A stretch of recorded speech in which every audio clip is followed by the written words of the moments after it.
بزرگان محترم،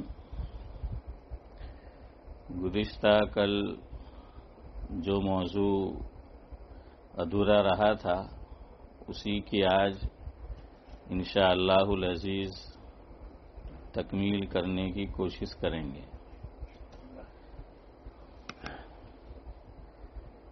بات کل یہاں سے شروع کی تھی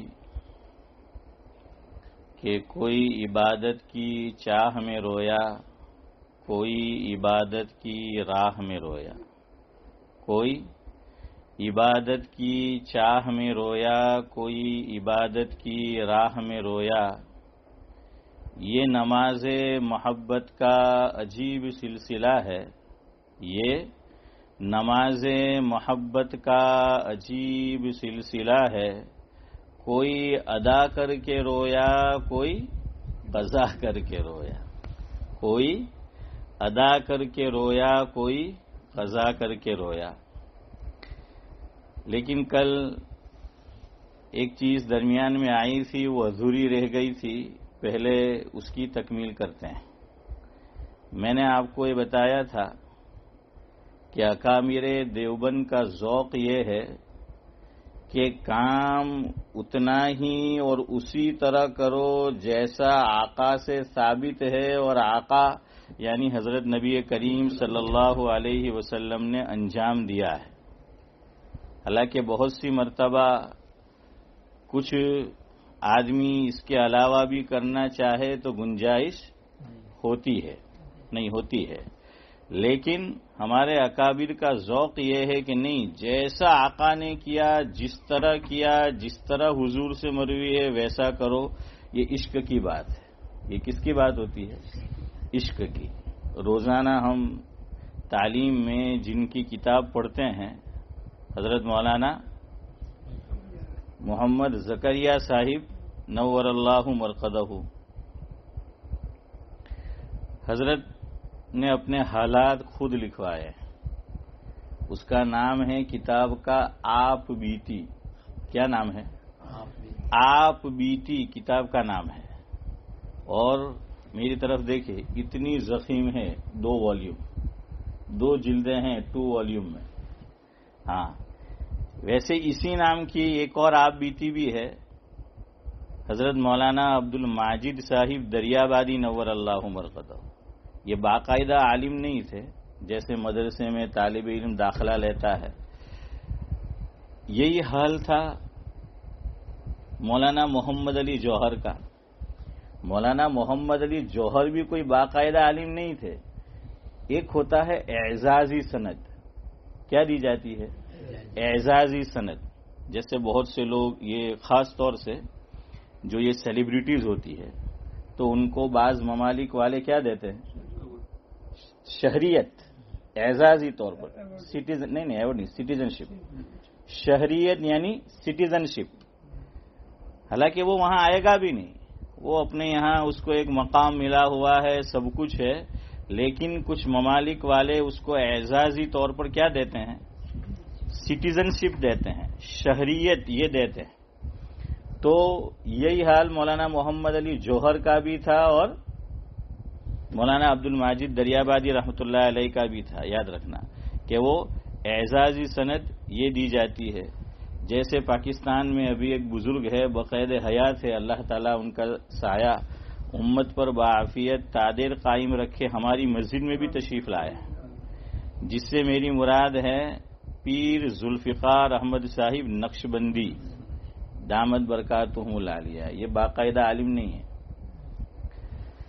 ان کا انڈیا کا دورہ ہوا تھا، تو دیوبند میں کتنے مدرسے ہیں پتہ ہے آپ کو؟ دیوبند میں دارالعلوم کتنے ہیں؟ 2۔ ہاں، آپ بھی جواب دو۔ 2 نہیں ہیں، کتنے ہیں پتہ ہے؟ ایک دلچسپ ملفوظ آپ کو سناتا ہوں۔ میری موجودگی میں تو وہ شخصیت ہماری مسجد میں تشریف نہیں لائی، لیکن یہ عبدالصمد چچا، فاروق بھائی اور اسماعیل بھائی، آپ جو پرانے لوگ ہیں، چودھری صاحب، ان کو پتا ہوگا، ہو سکتا ہے ہماری مسجد میں وہ تشریف لائے ہو، اللہ کو پیارے ہو گئے، اللہ مرحوم کو غریق رحمت کرے۔ جس سے میری مراد ہے حضرت مولانا انظر شاہ کبھی آنا ہوا ہماری مسجد؟ نہیں آئے. نہیں وہ باٹلی میں اپنی مسجد کی بات کر رہا ہوں. تو بہرحال نہیں آئے ہیں.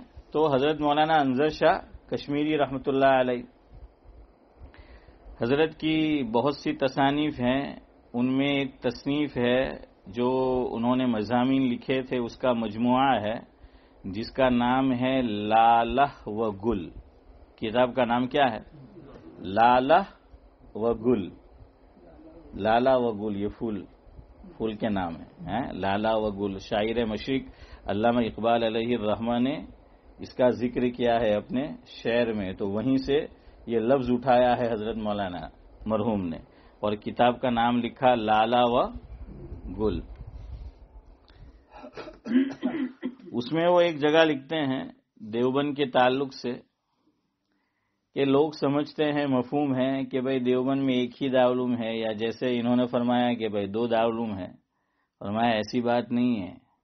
دیوبند کے اندر بندہ چلا جائے اور رات کا وقت ہو اور اندھیرا ہو، پہلے دور میں تو بجلی بھی جاتی تھی، ہے نا، بجلی بھی گل ہوتی تھی، لائٹ جاتی تھی. اقبال بھائی ذرا آہستہ پڑھیں گے تو آپ کا کرم ہوگا، تھوڑا سا عنایت ہوگی آپ کی. تو کیا ہے کہ وہ پہلے بجلی کا نظام آپ کو بھی پتا ہے کہ اتنا اچھا نہیں ہوتا تھا. وہ عام طور سے رات میں بجلی کیا ہوتی تھی؟ گل ہوتی تھی. تو حضرت فرماتے تھے کہ دیوبند کے اندر آپ کو 2 جماعت، 2 گروہ، 2 لوگ بہت زیادہ ملیں گے.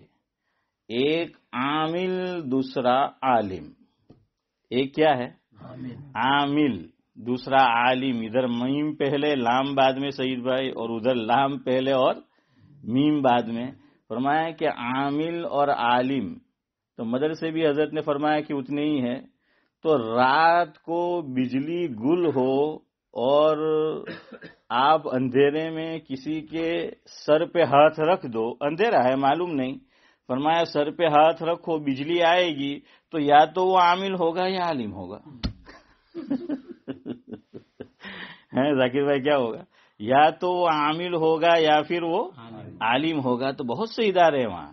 اور حضرت مفتی سید احمد صاحب پالن پوری نور اللہ مرقدہ سے میں نے خود سنا براہ راست حضرت سے کہ طلبہ یہ تو بہت ہوشیار ہوتے ہیں، آتے ہیں دیوبند پڑھنے کے لیے، گھر سے کہہ کر آئے، بتا کر آئے کہ ہم پڑھنے کے لیے کہاں جا رہے؟ دیوبند. ایک اس کا نام ہے ام المدارس کہا جاتا ہے اس کو.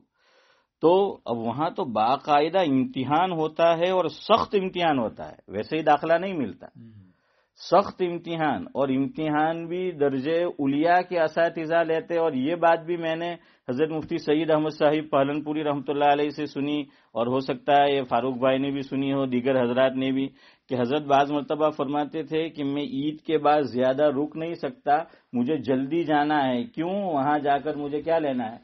امتحان لینا ہے. تو امتحان ہوتا ہے، جو دیگر مدارس سے اور دیگر جگہوں سے پڑھ کر آتے ہیں امتحان ہوتا ہے. اب بہت سارے طلبہ وہاں آتے ہیں تو سب کو تو داخلہ ملتا نہیں ہے. تو پھر وہ دوسرا بھی ادارہ ہے جو حضرت مولانا محمد سالم صاحب رحمۃ اللہ علیہ محتمم ہوا کرتے تھے، ابھی مولانا سفیان صاحب جو ہیں وہ اس کے محتمم ہیں. تو حضرت فرماتے تھے کہ طلبہ ہوشیار، والدین پوچھتے تھے کہ بھائی داخلہ مل گیا؟ تو وہ لکھتے تھے جی ابا جی، جی امی جی، ہمیں دیوبند کے دارالعلوم میں داخلہ مل چکا ہے. حافظ امتیاز کہاں ملا ہے؟ دیوبند میں جو ہے وہ داخلہ ملا ہے. تو وہ گھر والے کیا سوچتے تھے؟ ہاں وہ بڑا جو دارالعلوم ہے عبدالصمد چچا کہ وہاں داخلہ ملا، اور طلبہ اور طالب علم جو ہیں وہ داخلہ پتہ نہیں دیگر جو چھوٹے ادارے ہیں تو اس میں جو ہے وہ داخلہ ہوتا تھا. تو خیر میں یہ کہہ رہا تھا کہ وہ اعزازی سند ہوتی ہے. تو حضرت مولانا تو پیر ذوالفقار احمد صاحب نقشبندی دامت برکاتہم العالیہ کا انڈیا کا دورہ ہوا تھا تو دیوبند بھی حاضری ہوئی تھی. تو یہ جو میں نے ابھی بتایا آپ کو حضرت مولانا محمد سالم قاسمی نور اللہ مرقدہ، تو ان کا جو ادارہ ہے انہوں نے حضرت کو اعزازی سند دی تھی. کیسی دی تھی سعید بھائی؟ اعزازی سند ان کو ملی تھی. تو یہ میں نے اس لیے آپ کو کہا کہ بھائی کہیں آپ کو حالات مولانا عبد الماجد دریابادی کے پتہ ہو یا سنے ہو پڑھے ہو کہ بھائی امام صاحب کہہ رہے وہ تو مولانا تھے اور وہ تو مولانا تھے ہی نہیں. تو اس لیے آپ کو ذرا وضاحت کر دی ہے نورانی بھائی، اور بتا دیا کہ وہ کیا تھی، اعزازی سند تھی. کیا تھی؟ اعزازی. تو ان کی بھی آپ بیتی زندگی کے حالات ہے، انہوں نے بھی نام رکھا آپ بیتی. کیا نام رکھا؟ آپ بیتی. تو آپ بیتی دو طرح کی ہے. اچھا، لکھوا ہے کس سے؟ مولانا محمد زکریا صاحب نور اللہ مرقدہ نے. مفکر اسلام حضرت مولانا علی میاں صاحب ندوی رحمۃ اللہ علیہ. اللہ اکبر، کتنا بڑا نام ہے. ہاں، یہ ایسے بزرگ ہے اور انڈیا کے ایسے عالم دین ہے. انڈیا میں انتقال ہوا اور نماز جنازہ حرمین شریفین میں ادا کی گئی. غائبانہ نماز جنازہ ہے. ہاں، وہاں وہ لوگ تھوڑی نماز جنازہ پڑھنے دیتے ہیں سب کی غائبانہ. ہمارے امام کے ہاں تو نہیں ہے غائبانہ، یاد رکھنا. ہمارے یہاں غائبانہ نماز جنازہ نہیں ہے. سمجھ آیا؟ ان کے یہاں ہے غائبانہ نماز جنازہ. دونوں کے پاس دلائل ہے. ہمارے امام کے جو دلائل ہے ماشاءاللہ وہ قوی ہے، وہ قوی ہے، وہ مضبوط ہے. لیکن بہرحال اتنے بڑے عالم، ہاں، حضرت مولانا علی میاں صاحب ندوی رحمۃ اللہ علیہ، تو اصل میں چپکے سے انہوں نے حضرت کے حالات لکھنے شروع کیے تھے. حضرت مولانا محمد زکریا صاحب نور اللہ مرقدہ کو پتا چلا تو حضرت نے فرمایا کہ علی میاں بھائی تو کیوں لکھتا ہے، میں ہی لکھواتا ہوں. پتہ نہیں تو محبت میں اور مبالغہ میں کیا لکھے گا، میں جیسا لکھواتا ہوں ویسا لکھ. آدمی کو محبت ہوتی ہے کسی سے تو مبالغہ عام طور پر ہو جاتا ہے. مبالغہ جانتے ہیں نا، ذرا بات کو بڑھا چڑھا کر پیش کرنا. بات کو کیا ہے، بڑھا چڑھا کر جو ہے وہ پیش کرنا. تو ایسا ہم لوگ، کوئی آدمی دنیا سے چلا جاتا ہے، کوئی بزرگ، کوئی عالم دین تو بہت کرتے ہیں، تو خواہ نہیں کرنا چاہیے. پتہ نہیں آج کا ایسا دور ہے اشفاق بھائی، آدمی مرتا نہیں کہ کرامتوں کا بیان شروع ہو جاتا ہے کہ بزرگ کی یہ کرامت تھی، وہ کرامت تھی، فلانا تھی. بھائی ہم تو دیکھتے رہے، ہمیں تو کوئی کرامت نظر نہیں آئی. حالانکہ سنو، ہم لوگ اس سے زیادہ متاثر ہوتے ہیں کہ کوئی بزرگ ہوا میں اڑ رہا ہو، کوئی سمندر پہ مسلح بچھا کے چل رہا ہو، اور خارق عادت جس کو جاوید بھائی کہتے ہیں وہ چیز ہو، تو ہم لوگ کیا ہے، اس کو بزرگ مانتے ہیں. حالانکہ بزرگیت کی تعریف علماء نے یہ لکھی کہ ایک مسلمان سنت رسول پر پابندی سے چلتا ہے، یہی استقامت، یہ کرامت سے بڑھ کر. چاہے زندگی میں اس سے ایک کرامت عطا الرحمان صاحب ظاہر نہ ہو، ایک بھی کرامت، لیکن وہ سنت پہ چلتا رہا، استقامت کے ساتھ چلتا رہا.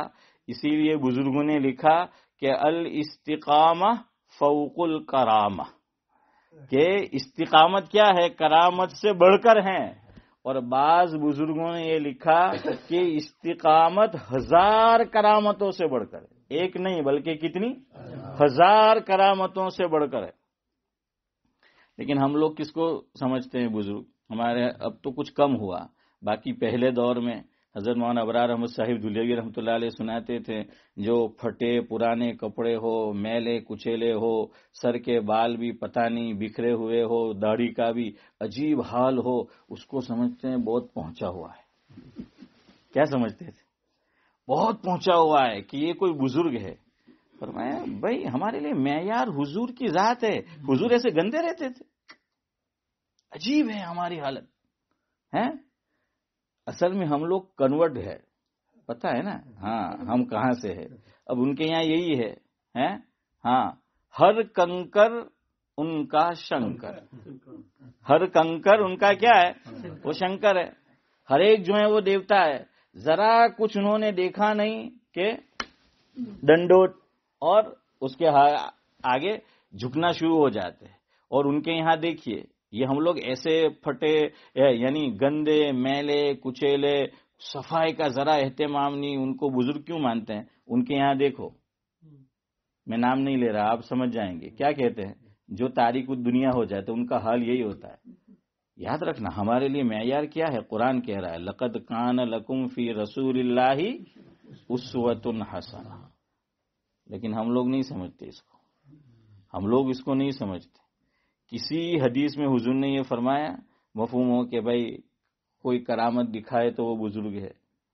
ہے یا کرامت کو کیا ہے بہت بڑھا چڑھا کر پیش کیا گیا، نہیں، اصل چیز سنت ہے اور اس پر استقامت ہے سنت کے اوپر. وہ شاعر کہتا ہے نا، نقش قدم نبی کے ہے جنت کے راستے، نقش قدم نبی کے ہے جنت کے راستے اور اللہ سے ملاتے ہیں سنت کے راستے.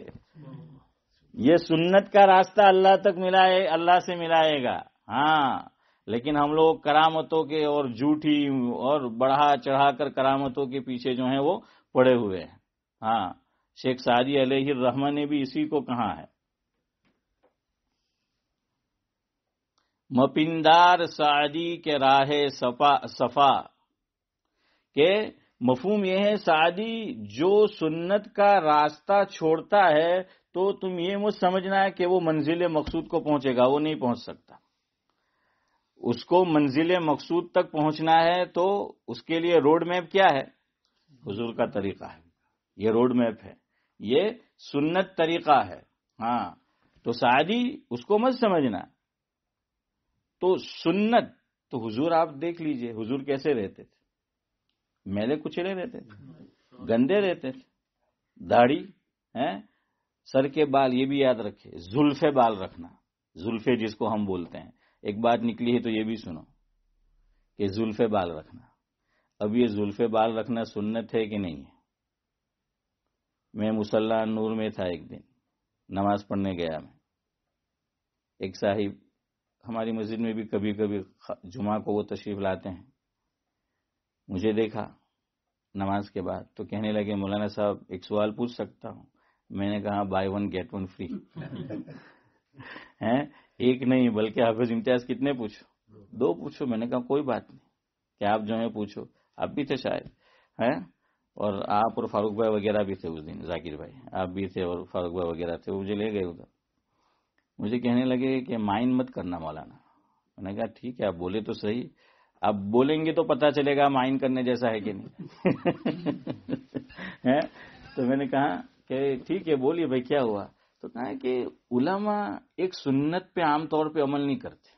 وہ کہنے لگے علماء حضرات، میرے متعلق نہیں کہا، سب کو انہوں نے لپیٹا کہ علماء حضرات ایک سنت پہ عمل نہیں کرتے، پتہ نہیں کیوں. میں نے کہا کون سی سنت پہ علماء عمل نہیں کرتے؟ کہ زلفے بال نہیں رکھتے ہیں، زلفے بال جو ہیں وہ نہیں رکھتے. تو پہلے میں نے ان کو کہا دیکھو میں آپ کو ذرا کریکٹ کر لیتا ہوں، اب آپ مائنڈ مت کرنا ہیں، اب آپ مائنڈ مت کرنا. محمد علی صاحب یہ میں نے ان سے کہا کہ آپ مائنڈ مت کرنا، میں جواب بعد میں دیتا ہوں، لیکن آپ نے سوال کرنے کا جو طریقہ ہے یہ غلط ہے آپ کا. آپ اسی سوال کو اس طرح پوچھ سکتے تھے کہ زلفے بال رکھنا اگر سنت ہے تو علماء کیوں نہیں رکھتے؟ صرف کیا بڑھا دو، اگر، ہے نا. ہاں اگر جو ہے وہ بڑھا دو. خدا کرے کہ یہ اگر تمہارے گھر میں تمہارے دل میں کر جائے گھر ہے تو یہ اگر جو ہے وہ بڑھا دو اتنی بات. یا پھر آپ ذرا سوال کو بدل دیتے. یہ میں نے سیکھا حضرت مفتی سعید احمد صاحب پالنپوری رحمۃ اللہ علیہ سے. کچھ چیزیں صحبت سے سیکھنے کی ملتی ہیں. بیٹھتے ہیں حضرت کے پاس تو جو ہے وہ سیکھنے کی ملتی ہیں. حضرت فرماتے تھے کہ کوئی سائل پوچھنے کے لیے آئے تو سائل نے جو سوال کیا تو جواب فوراً مت دو. بعض مرتبہ یوں کرو کہ اس نے سوال کیا تو سوال پہ سوال مارو. یہی لفظ تھے، سوال پہ سوال مارو. یہ میرے جملے نہیں ہے، مارو یہی لفظ استعمال کیا کہ کیا کرو، سوال پہ سوال مارو، کہ تم بھی سوال کے بدلے کیا کرو، سوال جو ہے وہ کرو، جواب وہ اس کو مت دو. تو بعض مرتبہ فرمایا کہ یہ جو ہے وہ کرنا ہوتا ہے کہ سوال کے بدلے سوال جو ہے وہ کرو. تو خیر بہرحال جواب مطلب یہ تھا کہ فوراً جواب مت دو. تو میں نے بھی ان سے یہ کہا کہ آپ کو ذرا سوال کا آپ کا جو انداز تھا، جو طریقہ تھا، وہ درست اور صحیح نہیں تھا. آپ ذرا سوال کو جو ہے وہ اس طرح کر لیتے. انہوں نے کہا کہ ٹھیک ہے انشاءاللہ کہ بھائی غلطی جو ہے ہو گئی. میں نے کہا کہ سنن ویسے تو میں اور آپ ہم نے جو سن رکھا ہے وہ بھی 2 طرح کی سنت ہے. تو ہم بولتے ہیں سنت مؤکدہ اور سنت غیر مؤکدہ، یہ بولتے ہیں نا. فجر سے پہلے کی سنت، ابھی مغرب کے بعد کی جو سنت ہم نے پڑھی اس کو کیا بولتے ہیں؟ سنت مؤکدہ. اثر سے پہلے کی سنت اور عشاء سے پہلے کی سنت یہ سنت غیر مؤکدہ ہے. اور کتنی رکعت ہے؟ મને ખબર જ હતી કે તમે કરશે નહીં બિલકુલ વિચારીનો ہیں نہ جواب ترت آپ سے. تو اسی لیے میں نے پوچھا چار نہیں ہے، دو بھی پڑھ سکتے. کیا ہے؟ دو. کتنی؟ دو. یہی ایک چیز لوگوں نے تحیت المسجد کے تعلق سے بھی ذہن میں ہے، تحیت الوضو میں بھی کہ دو ہی پڑھنی. ٹائم ہے 4 پڑھ لو، ٹائم ہے 4 پڑھ سکتے. تحیت الوضو بجائے 2 کے کتنی پڑھو؟ 4 پڑھو. تحیت المسجد بجائے 2 کے کتنی پڑھو؟ 4 پڑھو. لیکن کب؟ جب وقت بھی اجازت دے رہا ہو. ہاں وہ ذرا جو ہے وہ دیکھ لیجئے گا ذرا کہ وقت بھی کیا دے رہا ہو، اجازت جو ہے وہ دے رہا ہو. اسی طرح عصر سے پہلے اور عشاء سے پہلے جو سنت غیر مؤکدہ ہے تو 4 پڑھنی ہے، 4 پڑھو. اگر وقت نہیں ہے، یہ میں نے کیوں بتایا، بعض لوگ گھڑی میں آ کر دیکھتے ہیں کہ ابھی 3 منٹ باقی ہے عصر سے پہلے یا عشاء سے پہلے، تو وہ سوچتے ہیں کہ یار 3 منٹ میں تو 4 رکعت ہوگی نہیں ہے، 3 منٹ میں تو حسن بھائی 4 رکعت ہوگی نہیں ہوگی. کیونکہ حسن بھائی نماز بھی حسن والی پڑھنی ہے کہ نماز بھی جو ہے وہ آپ کے نام کی طرح حسن ہونی چاہیے. تو اگر وہ پڑھیں گے تو 3 میں تو 4 نہیں ہوگی، ہے نا. ہاں وہ نہیں ہوگی تو پھر نہیں پڑھتے، وہ نہیں پڑھتے کہ بھائی ابھی وقت نہیں ہے. اس لیے یاد رکھو کہ اگر اتنا بھی وقت ہے تو 2 پڑھ لو. کیا کر لو؟ 2 رکعت پڑھ لو. تو ایک تو یہ ہے سنت کی قسم، سنت مؤکدہ اور غیر مؤکدہ. دوسری ہے، ایک ہے سنت مؤکدہ اور دوسری کو کہیں گے سنن زوائد. کیا کہیں گے؟ سنن زوائد. زوائد تو جانتے ہیں نا، ہاں زائد ہے تو اسی سے ہے زوائد. یا پھر اس کا نام علماء نے لکھا ہے کتابوں میں سنن عادیہ، عین الف دال یا. ہمارے جو ابراہیم بھائی عادیہ ہے نا وہ یاد رکھنا ہے. تو ابراہیم بھائی عادیہ بھی اور اسماعیل بھائی عادیہ بھی ہے اسماعیل بھائی. تو یہ عادیہ، تو یہ سنن عادیہ. عادیہ یہ عادت سے ہے، عادت. تو کلچر جس کو کہیں گے کلچر، ہاں وہاں کا جو کلچر ہے تو وہ کلچر تھا، تو کچھ چیزیں وہاں کے کلچر کی ہوتی تھی، اس لیے وہ کرتے تھے. یہ جو زلف بال رکھنا ہے اس کو علماء نے سنن زوائد میں سے اور سنن عادیہ میں سے لکھا ہے. کس میں سے لکھا ہے؟ سنن زوائد اور سنن عادیہ.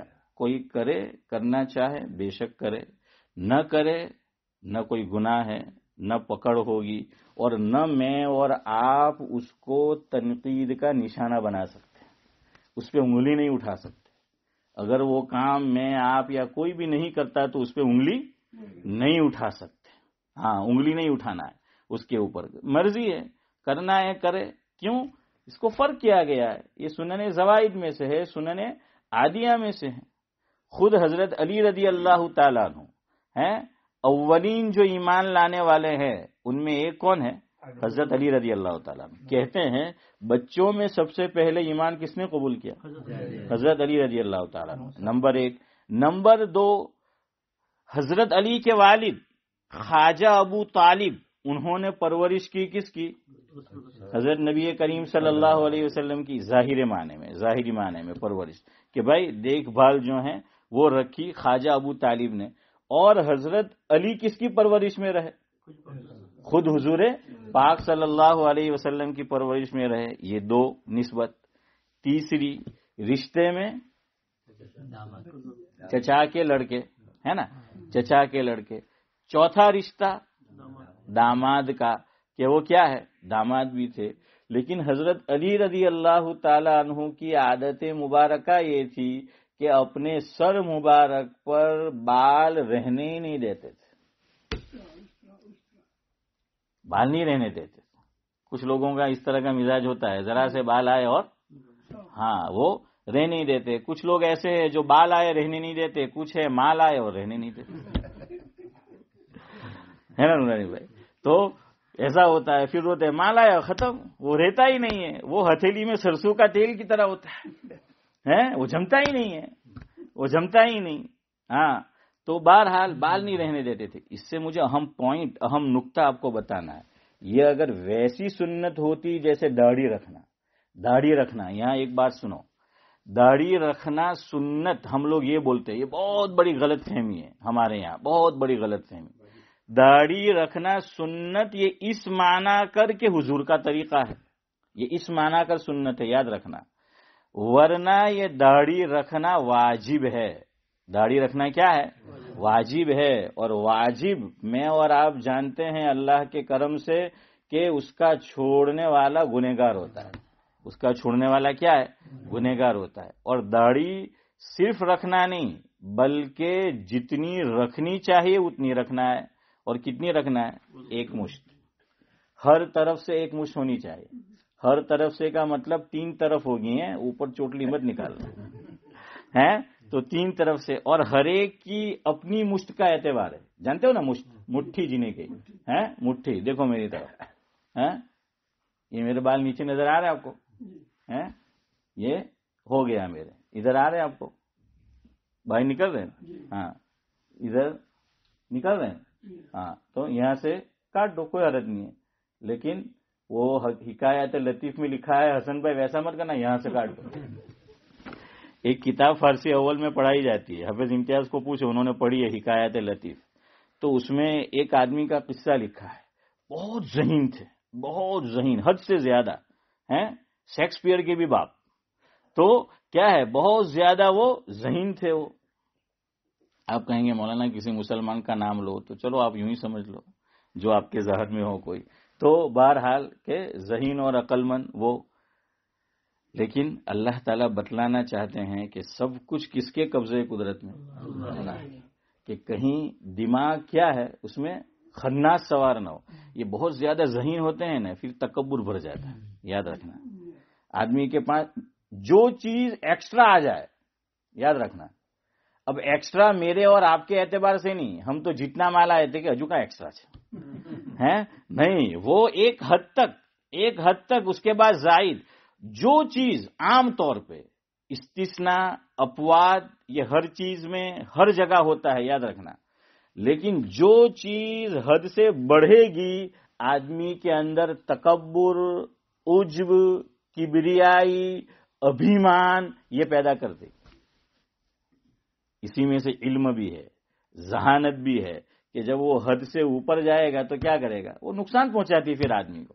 ہر چیز جب وہ اپنی لمٹ کراس کر جائے، حد کراس کر جائے، پھر وہ نقصان پہنچاتی ہے۔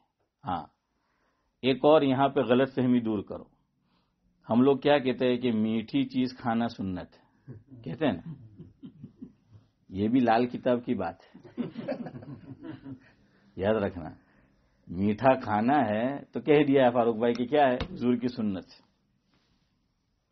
دھوکہ کہاں سے لگا وہ سنو، ترمذی شریف میں ایک روایت ہے، شمائل میں ترمذی میں روایت آئی ہے، اس کے الفاظ یہ ہیں کہ حضور اکرم صلی اللہ علیہ وسلم کے تعلق سے کان یحب الحلوا والعسل، کیا ہے؟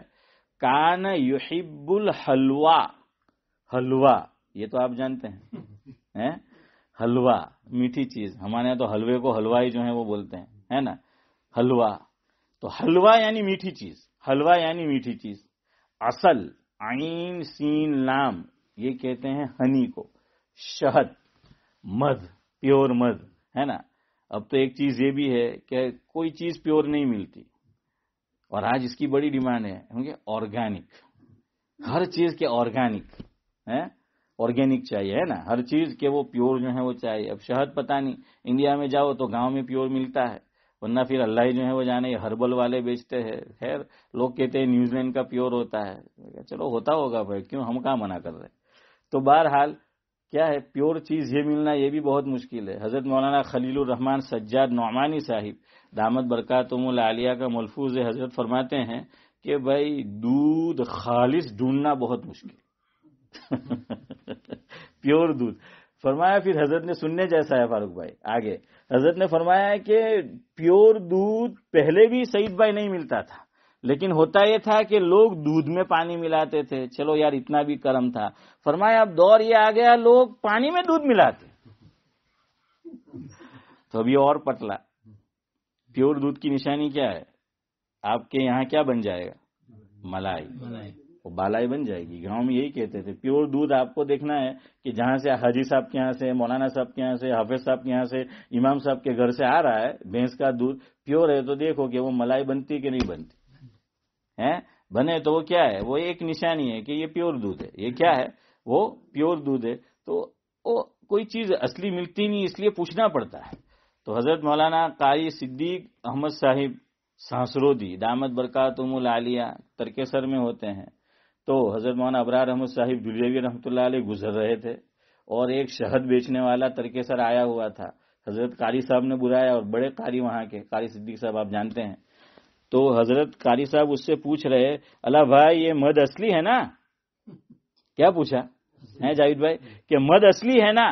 تو ہمارے حضرت گزر رہے تھے مولانا ابرار احمد صاحب دلیوی رحمۃ اللہ علیہ. ارے قاری صاحب آپ مد اصلی کو نہیں پہچانیں گے تو کون پہچانے؟ یہ تجوید میں ایک قسم ہے، مد اصلی بولتے ہیں. تجوید کے اندر جو رولز ہے نا، ریگولیشن جو ہے، قواعد جو ہے، تو اس کے اندر ایک مد کا نام کیا ہے؟ مد اصلی ہے. تو گویا زو مانا ہو گیا ہے. ذاکر بھائی کیا فرمایا کہ قاری صاحب آپ مد اصلی کو نہیں پہچانیں گے تو پھر کون جو ہے وہ پہچانے گا؟ تو بہرحال وہ اوریجنل چیز اور آرگینک چیز جو ہے وہ زیادہ ملتی نہیں ہے. تو حضور نے کے تعلق سے شمائل میں آیا کان یحب الحلوہ والاصل، کہ حضور کو حلوہ پسند تھا، میٹھی چیز پسند تھی، اور شہد جو ہے وہ پسند تھا. اب لوگوں نے اس کا معنی یہ سمجھ لیا کہ حضور کو میٹھا بہت پسند تھا، اور اب علماء کی برادری بدنام ہو گئی ہے. اب لوگ مولوی ہیں، بے تکلفی ہونی چاہیے. بزرگ ہو بے تکلفی نہ ہو تو بولنا بھی نہیں چاہیے، ورنہ کوئی عالم دین ہے اور بے تکلف لوگ بیٹھے ہیں، بے تکلفی ہے، میٹھا آئے گا تو کہ لوگ کیا کہیں تو کیا مول صاحب نے دیو ہم کہ مول صاحب لوگوں نے مٹھو وہ بھاوے ہوں گے، مول صاحب لوگوں نے مٹھو وہ بھاوے. تو یوں کہتے تھے. تو حضور کو یہ جو آیا نا کہ حضور کو میٹھا پسند تھا اور شہد، یہ تو فطرت ہے انسان کی. اللہ نے فطرت بنائی ہے کہ یہ میٹھی چیز پسند ہوتی ہے ہر ایک کو. اگر نہیں پسند تو سمجھ لو اس کی فطرت مردہ ہو گئی ہے. یہ انسان کی فطرت میں خالق کائنات نے لکھ دیا ہے کہ ہر میٹھی چیز کو ہر انسان، چھوٹا ہو بڑا ہو، مومن ہو غیر مومن ہو، غریب ہو مالدار ہو، بچہ ہو بوڑھا ہو، نوجوان ہو گاؤں کا ہو شہری ہو، کوئی ہو، اس کو میٹھی چیز کیا ہوگی؟ وہ پسند ہوگی، چونکہ اس کے نیچر میں اللہ تبارک و تعالیٰ نے یہ لکھ دیا ہے، اس لیے اس کو وہ میٹھی چیز پسند ہوگی. لوگوں نے غلط مطلب سمجھ لیا. میں اس پہ سنا رہا ہوں، ہر چیز حد سے بڑھتی ہے نا تو نقصان دہ، یہ اس پہ آپ کو سنا رہا ہوں. لوگ اس حدیث کا مطلب غلط سمجھتے ہیں. حضور کو میٹھی چیز پسند تھی، لیکن یوں مت کہو سنت. اب اس پہ ایک بات سنو. کینیڈا اگر آپ کا جانا ہو کبھی، ٹورنٹو، یا جو لوگ آپ میں سے گئے ہو، ہمارے گاؤں کے ایک عالم دین بہت سال وہاں امامت کرائی. حضرت مفتی سعید احمد صاحب پالنپوری رحمۃ اللہ علیہ بھی ان کی بہت تعریف کرتے تھے. حضرت مولانا خلیل احمد صاحب صوفی مرحوم ہو گئے، اللہ مرحوم کو غری کے رحمت کرے. کئی سال وہاں امامت کرائی، اور چاند کا مسئلہ UK کی طرح وہاں ہو سکتا تھا ہماری طرح حال ہو جائے، لیکن اس کو کنٹرول کرنے میں اور یہ پھیل نہ جائے، اختلاف نہ ہو، اس میں بہت بڑا رول کس کا تھا؟ کردار حضرت مولانا کا تھا. اور سارے ٹورنٹو والے، کوئی مسئلہ پیش آ گیا، حضرت نے جو بول دیا وہ حرف آخر. اس ملک میں یہ جو مسائل، نماز کے مسائل، عیدین کے مسائل حل کیوں نہیں ہوتے؟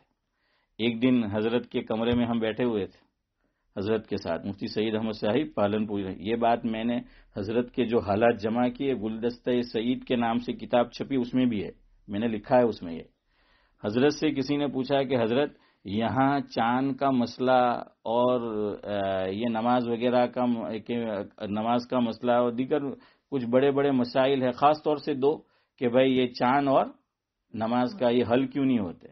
تو حضرت نے فرمایا اس لیے نہیں ہوتے، مفہوم ہے، تمہارے یہاں چھوٹا بھی بڑا ہے اور بڑا بھی بڑا ہے، چھوٹے بڑے کا فرق ہی نہیں ہے تمہارے یہاں. تھے آپ اس مجلس میں؟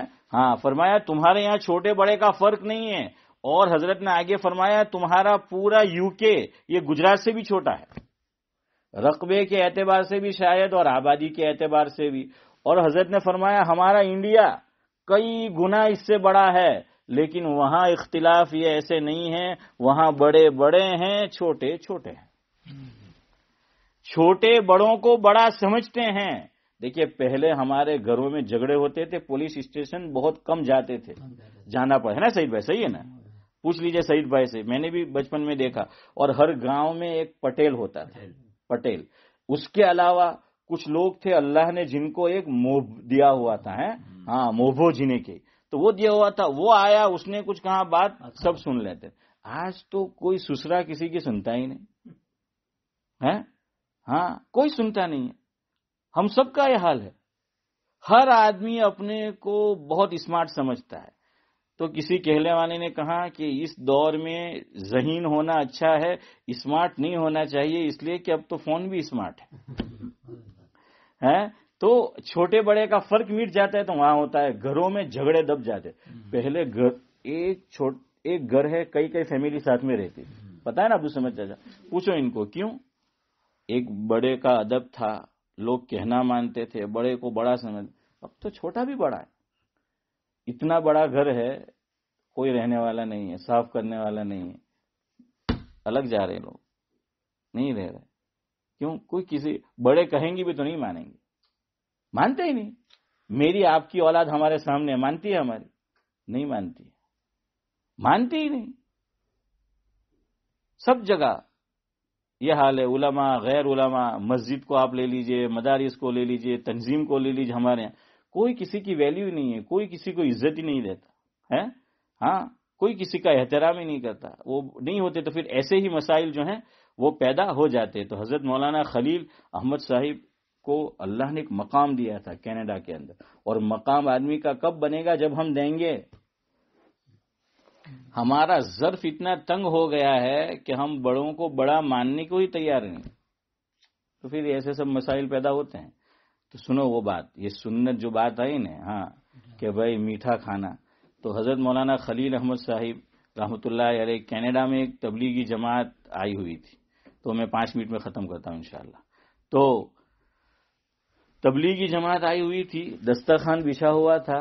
تو ذاکر بھائی حضرت سے پوچھا، دعوت و تبلیغ کے ساتھیوں نے، کہ میٹھا کھانا سنت ہے یا نمکین کھانا سنت ہے؟ نمکین. کچھ لوگ کیا کہتے ہیں اخیر میں سعید بھائی؟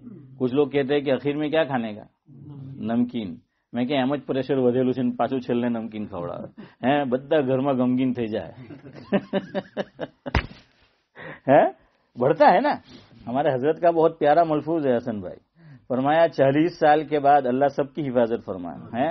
40 سال کے بعد ہوتا یہ ہے، حضرت فرماتے ہیں آدمی خوب کام کرتا ہے 40 سال تک، تاکہ میرا اپنا ذاتی مکان ہو جائے، میرا ایک اسٹیٹس ہو جائے، میں مالدار ہو جاؤں، میں اچھی گاڑی، خوب رات دن اوور ٹائم سب کرتا ہے 40 سال. پھر کیا کہیں گے کہ آرام سے بیٹھ کے کھائیں گے. حضرت فرماتے ہیں جب کھانے کے دن آتے ہیں ذرا سیٹل ہوتا ہے 40 سال کے بعد.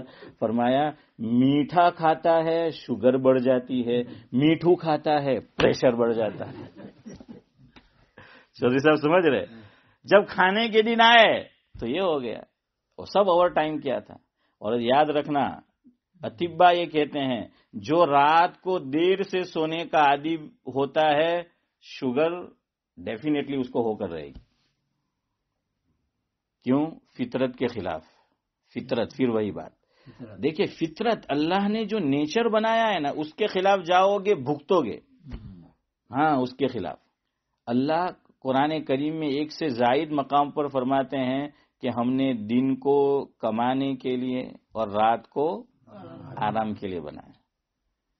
اب لوگ رات کو آرام نہیں کرتے، یا تو اوور ٹائم کرتے ہیں، یا جو فرصت علی خان ہے وہ ٹک ٹاک پہ بیٹھے رہتے ہیں. ને પછી આપણે હું કે નવરો નક્કડ ખોદે, નવરો બેઠો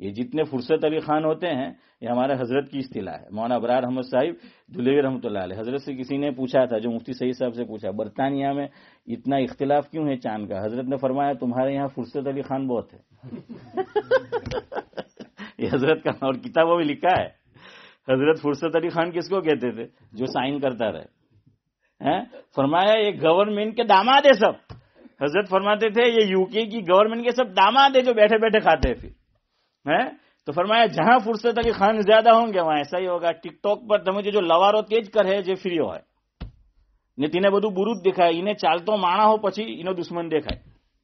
શું કહો બેહી રહી હુવાના ટાઈમ પર હુએ નહીં ને પછી મગજની ઢાંકડી ખઈ જાય. تو وہ میں زلفی بال میں بھی اسی پر آنے والا تھا. ہاں یہ علماء نے لکھا ہے. دیکھیے حضور نے رکھا ہے تو اصول کے ساتھ پھر رکھو. وہ زلفے والی بات آپ ابھی اس کو باقی رکھے، انشاءاللہ آگے اس کا جو ہے وہ ہم تذکرہ کریں گے وہ اس میں بھی. لیکن یہاں جو ہے وہ سنو کہ سنت کیا ہے. تو لوگ کہتے ہیں اخیر میں نمک جو ہے وہ کھانے کا. نہ شروع میں کچھ کھانا سنت، یاد رکھو میٹھا، اور نہ اخیر میں نمکین کھانا سنت ہے. حضرت مولانا کا جواب سنیے اور یہی جواب صحیح ہے. کینیڈا کے اندر ٹورنٹو میں دعوت و تبلیغ کی نسبت پر لوگ نکلے تھے، دسترخوان پر جمع ہے حضرت کے یہاں. حضرت سے ساتھیوں نے پوچھا کہ حضرت سنت کھانے میں کیا ہے، میٹھا کھانا سنت ہے یا نمکین کھانا سنت ہے؟ حضرت نے کچھ دیر سر جو ہے وہ نیچے جھکایا اور پھر سر اوپر کر کے فرمایا کہ پیارو تم نے اب پوچھ لیا ہے تو سنو، میں تمہیں کہوں گا تو شاید تمہارے اور میرے لیے عمل بھی مشکل ہوگا.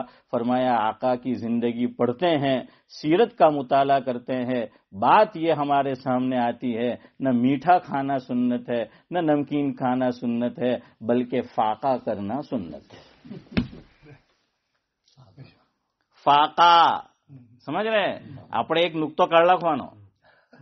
આપણું તો ફાંફા આપણું تو ہوں پڑی جائے فانفا. جیسے ہمارے حضرت ہیں اشفاق بھائی سناتے تھے انولپ، اس کو اردو میں کیا بولتے ہیں؟ لفافہ. عربی زبان ماشاءاللہ جنتی زبان ہے، قرآن کی زبان ہے. ایک ایک حرف لیٹر اس کا بھی کچھ معنی ہے. لام کئی معنی میں آتا ہے. تو لام عبدالحفیظ چچا ہے ایک معنی میں آتا ہے منفعت، یعنی فائدہ دینا. لام کہتے ہیں لام منفعت. محی الدین بھائی یہاں ایک بات یاد رکھو، لوگ محی الدین بولتے ہیں، خود اپنے آپ کو یہ غلط ہے. یہ آئے ہیں تو سن لو، میم پر پیش ہے.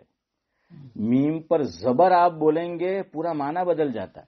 مح اس کا معنی مٹانا، محی الدین دین کا مٹانے والا.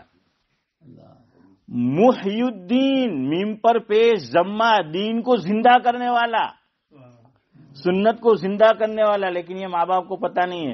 اب ان کو پوچھو پتا نہیں آپ نے ماں لکھا کہ منہ، سچ بولیو، نہیں بول رہے تو سمجھ جاؤ. ہاں یہ ایسا ہوتا ہے ہمارے یہاں، پورا معنی بدل جاتا ہے.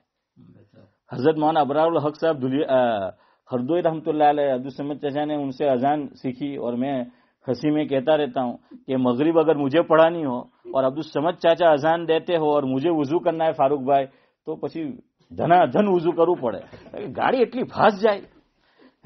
تو بہرحال وہ ان کو سکھائے اور وہ اسی طرح دیتے ماشاءاللہ، اسی طرز پہ. ہمیں بھی سکھائی تھی جب میں راندیر میں پڑھتا تھا، حضرت تشریف لائے تھے. تو ان کا لقب ہے محی الدین، یاد رکھنا. اسی طرح مناف اور مناف، اس کے اندر بھی لوگ جو ہیں مناف بولتے ہیں. میم پہ زبر اور میم پہ پیش، اس سے بھی معنی جو ہے وہ بدلتا ہے. تیسرا لفظ ہے معاذ اور معاذ.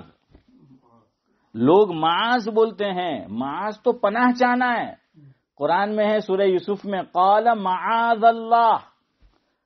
لیکن آپ جس کا نام ہے پوچھو بھائی نام ہوتا تھا کہ معاذ ایم کے، اپنا تو نام نہ ٹھکانا نہیں ہے. تو ہمیں تو اتنا بھی ابھی جو ہے نہیں سیکھا.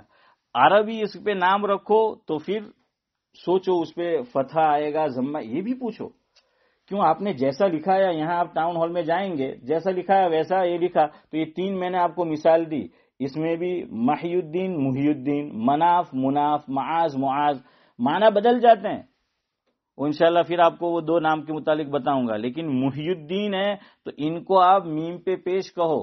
قرآن میں ہے یمحق اللہ الربا ویربی الصدقات، یہ قرآن میں آیا ہے 3 پارے میں. تو یہ جو ہے اسی طرح اس میں مٹانے کا جو ہے وہ معنی ہے. تو محی الدین بہرحال وہ ہے. خیر بات کہیں اور چلی گئی. میں یہ کہہ رہا تھا کہ فاقہ کرنا یہ کیا ہے؟ آقا کی سنت ہے. تو تو ہمارے لیے تو فافا ہو جائے گا. اس سے یاد آیا لفافا. حضرت مولانا ابرار احمد صاحب دلہی رحمۃ اللہ علیہ فرماتے تھے سعید بھائی یہ لام منفعت کے لیے، فائدے کے لیے. اگر مجھے اور آپ کو کوئی کیا دے، لفافہ دے، انوولپ، اور اس کے اندر کچھ نہ ہو، خالی ہوا بھری ہو، تو حضرت فرماتے تھے اس میں لام منفعت نہیں ہے، ہٹا دو، یہ فافا ہے. نورانی بھائی یہ کیا ہو گیا؟ خالی یہ فافا، چونکہ ہوا ہے، وہ لام نہیں ہے. ہاں بنے تمہیں مراتے نو کرتا. تو بہرحال کیا ہے کہ یہ ہے، تو اس لیے میٹھا حد میں کھاؤ، یہ فطرت ہے، سب پسند کرتے. یہ وہ سنت نہیں ہے. لوگ سنت ના નામ પર ખૂબ ઠોસે. ઘરવાળી આપણી બૈરી કે ખાવાનું નહીં મળે ફારૂક ભાઈ એમ કે ઇસ્માઇલ ભાઈ ઝાકિર ભાઈ અબ્દુલ સલામ તે કે તમે મીઠું ખાય તો કે અલ્લાહ તું હુઝુરની સુન્નતથી રોકે. میں کہ واہ ماشاءاللہ ہے جاوید بھائی، حضور نے سنت تھی جیسے روکے، تو وہ سنت نہیں ہے، وہ بے ایمانہ، یہ فطرت ہے، یہ نیچر ہے. اس لیے میٹھی چیز کیا لگے گی؟ ایک اور چیز سمجھو، دوائی لوگ پیتے ہیں تو کیا کہتے ہیں؟ کڑوی بہت ہے. دوائی عام طور سے کڑوی نہیں ہوتی، لیکن ہم جس جگہ پہ رکھتے ہیں وہ کڑوی. اللہ کی قدرت دیکھیے، یہ زبان جو ہے نا، اللہ نے یہ بالکل حلق کے قریب یا اندر جو حصہ ہے وہ کڑوا بنایا ہے. قدرتی نیچر وہ کڑوا ہے وہ. اور شروع کے 2 حصے اس کے اندر پھر اعتدال ہے. تو ہم لوگ کیا ہے، دوا وہ پینے کے عادی نہیں ہوتے کہ جلدی نیچے اترواનું તો શું કરે، પાહે નહીં મૂકે، વચમાં નહીં મૂકે, કાં મૂકે? એકદમ છેલ્લે મૂકે. ગળગળાય પછી બહુ કડવી યાર આ તો. મેં કે કડવી નહીં હોતી તું એ મૂકી કડવી જગ્યા. سبحان اللہ وبحمدہ سبحانک اللہم وبحمدک نشہد ان لا الہ الا انت. ایک بات کہتے جی، جو پیٹ کا کھانا نہیں تھا ابھی کھانا ہے، پیٹ نہیں ہے. ارے کہاں پیٹ نہیں، اتنا نکلا ہوا ہے نا. سب